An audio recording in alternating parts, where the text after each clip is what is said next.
Hello and welcome. Today we're going to take a good look at this new X-Men 97 Wolverine action figure. So it's actually the Wolverine construction figure, set number 76257. It is an 8+ set. Now the reason why the box is spinning so freely is because the thing is already built, and I'm not going to lie, it is very, very impressive. The scale of it is about 9 inches in height, and the colours are fantastic as well. But what we'll do as normal, we'll take a good look at the box artwork, we'll get the thing ripped open, even though it is already open, so I've cheated. Take a look at the bag numbers and the spare pieces that it comes with, and then we'll take a good look at the instruction manual as well.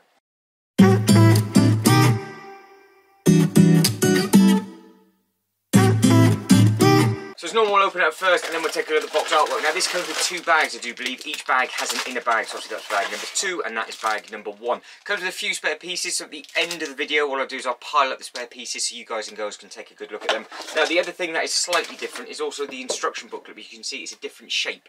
Now with this we'll take a good look at the inside and just how many steps and stages there are, but first thing first we'll take a look at the box artwork. So this looks like it's from Marvel Studios, X-Men 97. I think it's from the animation series and that is what it is based on. I think this thing does look very, very strong. Hopefully it's going to make a nice display, but it's going to go in the display shelf behind. That's why I picked this one up, so it's something slightly different. So as I said, it's Lego Marvel set number 76257, the Wolverine construction figure, and as we pan around and down, that is everything on the front of the box artwork. Now, if it is on the shelf side on, that is what you're going to be looking for. So it has the Wolverine head at the top. Box artwork on the side, it's just blue on that bit, and then it's just got your normal grey Lego Marvel bits on that end. It is a push tab, so you can just rip that open best you can. So if you want to keep your boxes, it's obviously completely up to you what you want to do with it. And then that is the back, so you can see just about what it's about. It'll be very interesting to see if they start to release any more of these or any more of the team. I did pick up more than one of these, so it'd be interesting to put this beside something else like the Batman, for example, and just see how they compare. Now moving on to the instruction booklet. So like I said, it is a slightly different shape. You can just see just here just exactly what it is like with regards to just the size of it. So it's not the biggest thing, but they have made it sort of quite thick rather than the booklet being quite tall, because compared to the box they could have done something completely different with that if they wanted to and made it slightly bigger, but I think it works absolutely fine. Now it's an easy enough thing to put together, so you can see just here, look, bag number 1, and then you have basically the whole torso. Bag number 2, you add in the legs and the arms and the head, and like I said, there is lots and lots of colourful pieces to go with this. Now on the back it has all of the bricks and pieces that are included, and then we just literally have the thing itself. So there are no other sets shown within the range, even though 3 of them did come out at the same time, including the Batman, but I guess they won't put Marvel and Batman in the same instruction booklet for obviously license reasons. So that is as simple as that. You can see it's just the 2 bags. Now moving on to the set itself, this is what it looks like. I think the colours are absolutely fantastic within this. Now it moves so freely, it stands up super easy. It doesn't really need to be on a base plate, nor can you put it on a base plate, because it's actually all covered and tiled on his feet, but he has all sorts of different bits and pieces within. So he moves at the pelvis, his ankle rockers go from left to right, he's got good knee flex. So I will get him in a couple of poses in a second, but you can just see again on the back what he is like.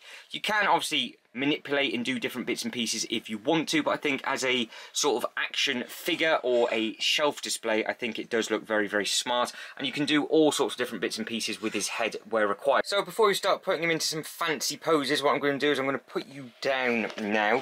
This isn't going to be very elegant. We're going to put him straight into a split position, plop, and then we can start off with his head and just go through all of the different rotation that you can do. So he is actually currently sat in a split position, if that is something that you ever want to get him into. You can see he's got very, very good hip mobility, but it's on like a ball and socket joint on there. Now start with the head, and we'll work all our way down, then I'll put it into some fancy poses at the end. Now with regards to the head, you have got this bit on the side where it is on its flaps. You can see there that it will open and close ever so slightly. Now his head has got absolutely no problem going ear to shoulder, so you can do it one way and you can do it on the other, because it is on this cool big ball joint just on there, and it is actually strong enough to pick him up by the neck, so he is popped in nicely on that bit. Now the reason it is for this one is because you can then put him into a crawling position if you wanted to, so you can have him facing forward and get yourself some nice photos of him like that. Now the only thing is that he's got very good range of motion with regards to going certain ways, but if you wanted to twist his head absolutely shocking with regards to that. You would never pass your driving test with that because you are in the way for the shoulder pads, but the shoulder pads do flap up and down. So you're going to have to manipulate him in a way of where you rock him at the actual torso. So this bit just here where it will spin all the way around. You can snap his back in half and actually do it at a 360 if you wanted to. So that comes all the way, say, to example, for that position, and then you can get him in some nice photos, which we will mess around with after. So you can sort of get away with the bad neck mobility by doing more bits and pieces at the hips, so it's not end of the world. Now going into his actual arms, you can see it's got the skin tone on there. This is one of the first ever times I've actually seen sort of flesh coloured skin tone on some of the figures. Now you can see hopefully on this bit just here, if I actually rip his arm off, it is in by a big pin. That Technic pin just goes into here, and then that gives you full range of motion all the way around. So you've got a full range in that. Elbow joint, it just goes all the way in, so you can get it right to his throat, and then it does not hyperextend, which is absolutely fantastic. So you can't hyperextend the elbow, and it does stop just on that sort of blocker just there. So you always have it as a curve. You can't straighten his arms off completely, but that is the shape that you get, so he's always ready to attack. And I think some of the slightly bigger guys can't actually straighten their arms off anyway. Now moving on to the actual wrist, you can see that this does move, so that does spin all the way around. Obviously it's the same for both arms, so that will spin all the way. Now I was saying with the fingers as well, so you've got the 4 hot dogs, or sorry, crowbars shall I say, that they've used for the fingers just on there, so hopefully that is coming through clearly enough. So if I move that into the light a little bit better, there we go. You then have the other fingers up at the top, so you can do whatever it is you want to with that. Then you have got the bigger bit for the thumb just on the inside. So again, you can do lots of different bits and pieces. You can make your fists and everything. And I guess if you wanted to, you can rip the blades out, but they are permanently in if you wanted to. So that is all of the range with regards to what you can do with the arm. You can get him in all sorts of different positions. And again, you can pick him up by different bits and pieces. I mean, I'm shaking him about and he's not really doing too much. Now on to his pelvis. Now if I put him that way and spin him all the way around, you can see that even with his arms can stay out, you can spin him all the way. He'll twizzle, but he won't rock from left to right, so there's no pivot within the pelvis because obviously of how it is. Now this thing, if I can pull it out again, it is on a very, very, very stiff ball. So look at the size of that thing as that pops in. So hopefully if I go quiet, you can hear just how strong that click is. And then again, you've got all of the bits and pieces on with his legs. Right, moving on to his legs. I've now stood him up so he's not in a split position anymore. This should be a little bit easier. So I'm actually using the box as the stand. It's quite difficult to get it right. I know what I need. I found the tripod and that will be ordered very, very soon. I know what I can do with this to make it a lot easier. Now we start from bottom and we'll work our way up to his pelvis. That is what I meant about the feet. So you can't actually stand them on a base plate, but it is wide enough, as you can see, just to stand on this table. And this table is slippy, as you can see. You can also see that you've got the Technic pins up around by his ankles, and they will rotate all the way around that way, like he's broken his ankle, and it will come all the way in on that way. Now, what they don't do is they don't spin at the actual ankle, so that is as far as you can go. So you can go from there to there on the ankle, but then it does allow you to twist at the knee, so you can get a little bit of rotation in the knee. Obviously our human knees don't twist that much, but what they do is they do flex, and you have got the perfect flex, and then you can kick that heel in. So if you were to do a workout, for example, you can grab the back of his heel and you can get a nice good quad stretch. What that bit has just fallen off, I have absolutely no idea, so we'll figure that out as we go. I think it's part of his bicep. I think it's that bit just at the top just here. So that is the first bit to fall off, and that's probably because I didn't actually push it on properly in the first place after I ripped his arm off. So you can see again just how easy all of that is to move, coming in and through, standing on, and it all moves nice and simple. Now again, going into the hips, you have plenty of hip mobility. That will come out all the way out to the side. Whatever you want to do with that, you can do.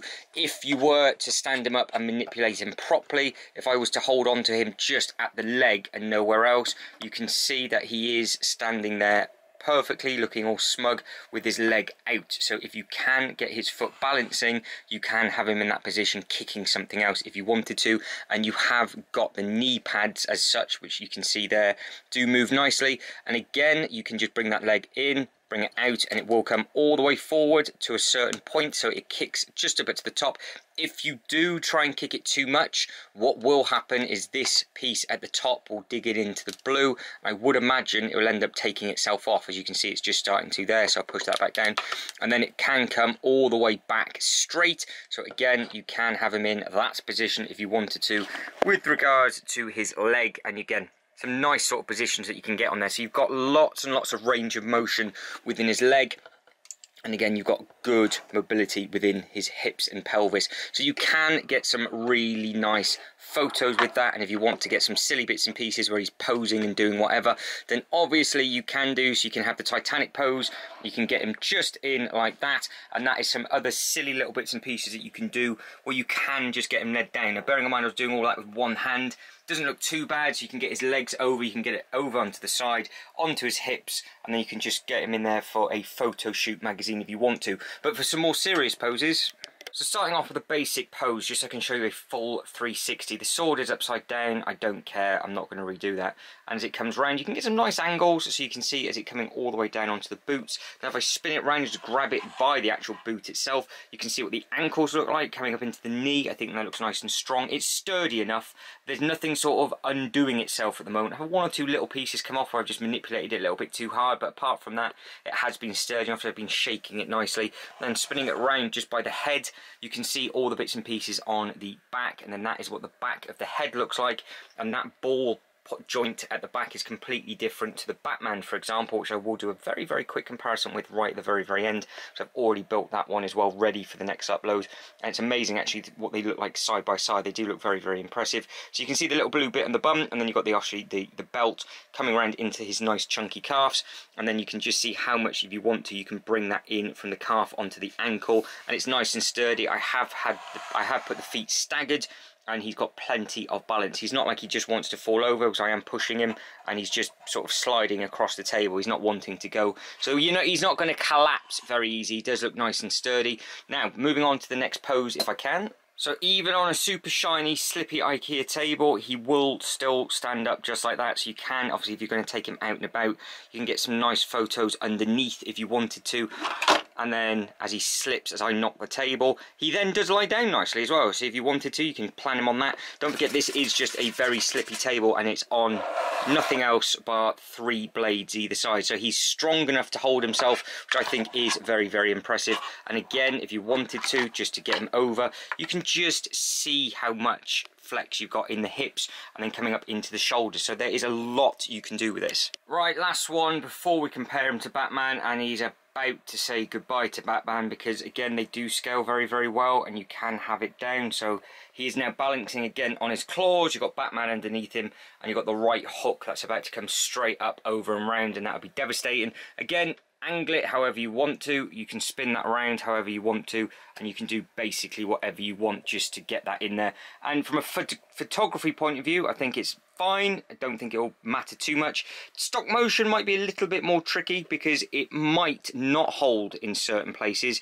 because the elbow joint, if you have too much weight on it, might want to come back on itself, but the head holds itself absolutely fine. But again, that is as far down as he can look. So he is basically, it might not be looking like he is, but he is eyeballing Batman from that angle. But I just think he might be looking at, might feel like he's looking at the camera.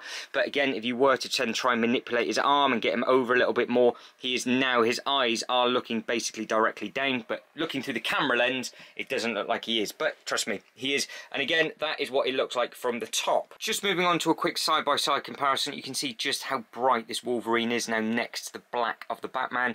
And if it's coming through properly, the Wolverine is ever so slightly shorter, like he should be, than the Batman. But I think that just comes down to the actual head piece and how you manipulate the head in. So he does have a slightly different head mould. You can see that the shape is ever so slightly different. He's got much more of a fatter head on that one, whereas this one looks like it's been spun and put the other way, just to give it that illusion that he is ever so slightly taller. And again, you can obviously have them back to back, and we will be doing a full comparison of both. And there is an unboxing video of the Batman coming sooner rather than later.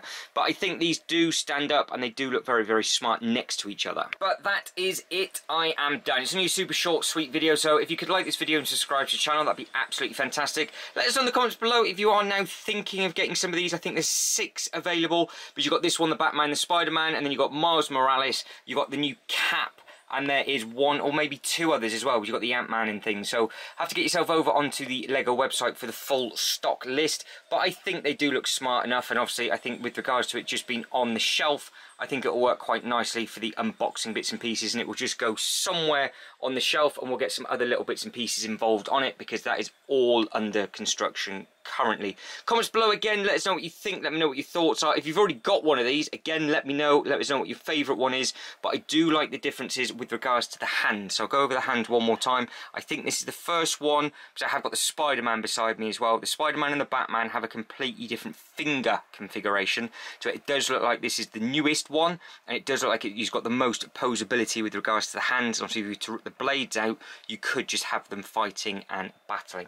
But guys, as always, thank you very much for watching. You lot take care, and I'll catch you in the next one. Ta-da.